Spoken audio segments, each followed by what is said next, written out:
আসসালামু আলাইকুম। আজকে আমি দেশি মুরগির মাংস আলু দিয়ে রান্না করব আর চিংড়ি মাছ দিয়ে কচুলতি ভুনা করব। এখন মাংসটা আমি কেটে নেব। আমি বরিশাল গেছিলাম, ওই সময় আনছি।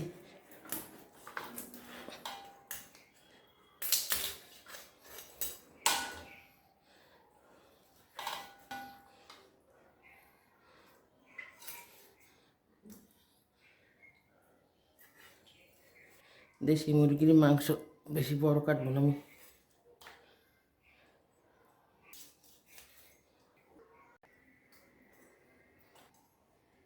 কাটা হয়ে গেল আমার মাংস হইবে 3 কেজি, আর বেশি হইবে না।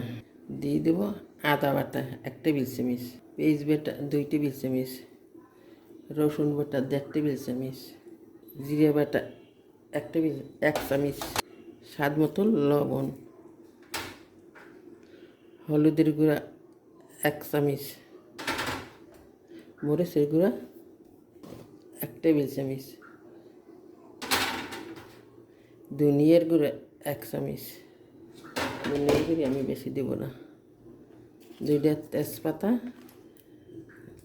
এলাচ, দারচিনি, 3টে লং, কয়েকটা সাদা গোলমরিচ।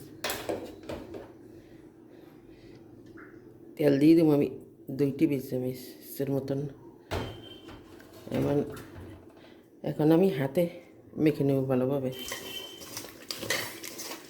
দোকানে কবিতে পড়ছি, নুরু পুষি আয়সা সফি সবাই এসেছে, আম্বা কিসে তলায় যেন তারা এসেছে, রাঁধুনিদের শখের রাধা পরে গিয়েছে ধুম, বৈশাখ মাসে এই দুপুরে কার বাসে ঘুম, বাপ মা তাদের ঘুমিয়েছে এই সুবিধা পেয়ে বনভোজনে মেলছে যে দুষ্টু কোটি নেই। সেই রকম আপনি বনভোজনের মতন করতে আসি। অনেক কথাই বললে ফেলাইলাম। মাংসটা আমি কষি নেব, হালকা একটু পানি দিয়ে দিলাম।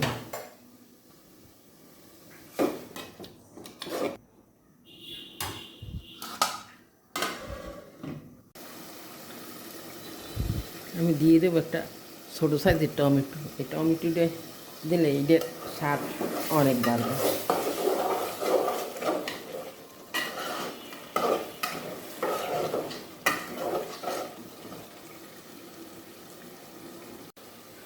আলুটা আমি কিউব করে রাখছি, আলুটাও আমি মোড়ার সাথে দিয়ে দেবো।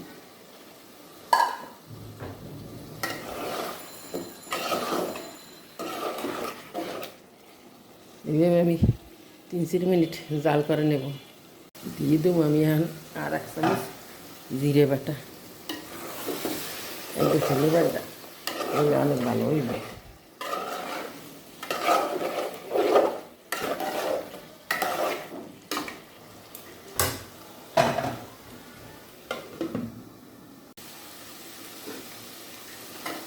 মাংসটা আমার মনে হয়ে গেছে, তেল ছাড়িয়ে গেছে।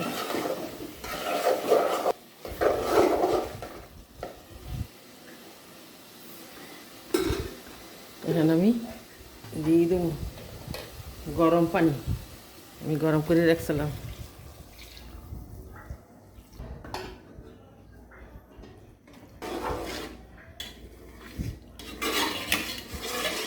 বোন আর অনেক একটা ফ্লেভার সুন্দর, ফ্লেভারের জন্য দিয়ে দিলাম কয়টা কাঁচামরিচ।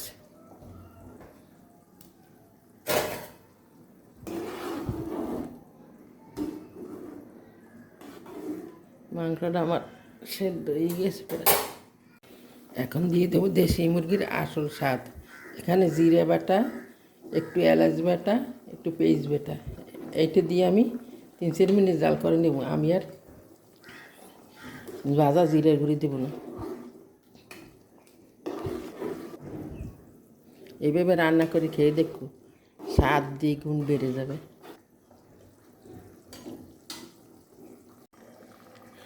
আমার দাদি বলতো তরকারিতে গুগু ফোট দিলে তরকারি হয়ে যায়।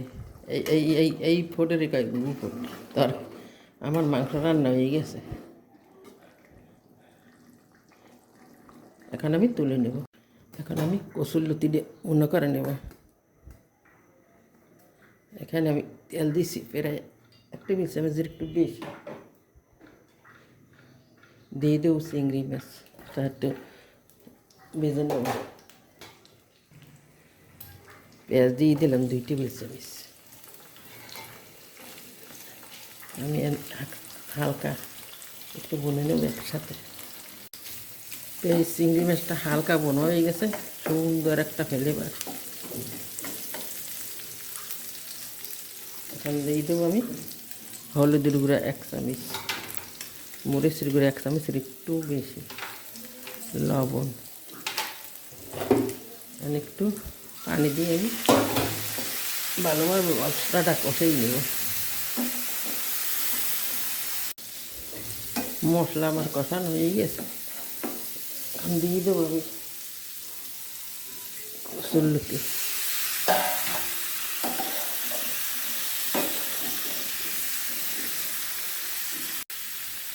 জলের পানি,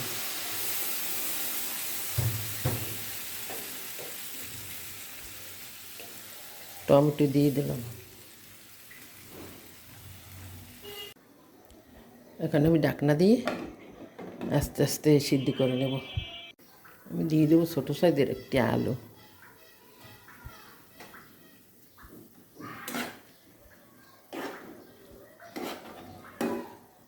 এই কসুরলতিটা এইভাবে রান্না করলে খেতে যেন এত স্বাদ বলার মতন না। এখন আবারও ঢাকনা দিয়ে আমি দেখে দেব। লতিরে বুনো বুনো হয়ে গেছে, এখন আমি তুলে নেব।